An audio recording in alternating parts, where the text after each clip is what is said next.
पाकिस्तान तहरीक इंसाफ के चेयरमैन इमरान खान की कॉल पर चेतराल से भी लॉन्ग मार्च में हिस्सा लेने के लिए पार्टी कारकुनान का काफिला रवाना हुआ, जो सैकड़ों लोगों पर मुश्तमिल है, जिसकी क़यादत वज़ीर आला के माउन खुसूसी वज़ीरज़ादा कैलाश और साबिक़ ज़िला सदर अब्दुल लतीफ़ कर रहे थे। तफसील गुल हम्माद फारूकी की इस रिपोर्ट में। मुल्क की दीगर हिस्सों की तरह चतराल से भी पाकिस्तान तहरीक इंसाफ की कारकुन काफिले की शक्ल में आज़ादी मार्च में शमूलियत के लिए इस्लामाबाद रवाना हुए। पीटीआई के सैकड़ों कारकुन पोलो ग्राउंड में जमा हुए।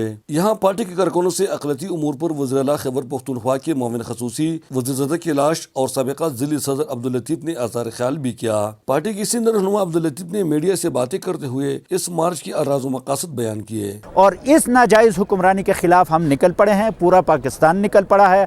गुज़िश्ता एक महीने से मुसलसल एहतिजाज हो रहा है। वज़ीरज़ादा कैलाश का कहना है कि हम हकीकी आज़ादी चाहते हैं। जब तक इमरान खान साहब हमें ना कहे, हम वहाँ पे रहेंगे और हर कुर्बानी देने के लिए तैयार है। ये काफिला वज़ीरज़ादा और अब्दुल लतीफ़ की क़यादत में पोलो ग्राउंड से रवाना हुआ, जो शाही बाजार से होते हुए बाईपास रोड से गुजरा। उनके हमरा नौमुंतखब तहसील चेयरमैन शहजाद अहमद रहमान भी मौजूद थे। पीटीआई की कारकुनों ने इस मौका पर नाराबाजी भी की और अपने जज्बात का इज़हार किया। बाद अज़ा ये काफिला शगूर से इस्लामाबाद की तरफ रवाना हुआ, जो कप्तान की कॉल पर आज़ादी मार्च में हिस्सा लेंगे। अहमद गुल हम्माद फारूकी, चतराल।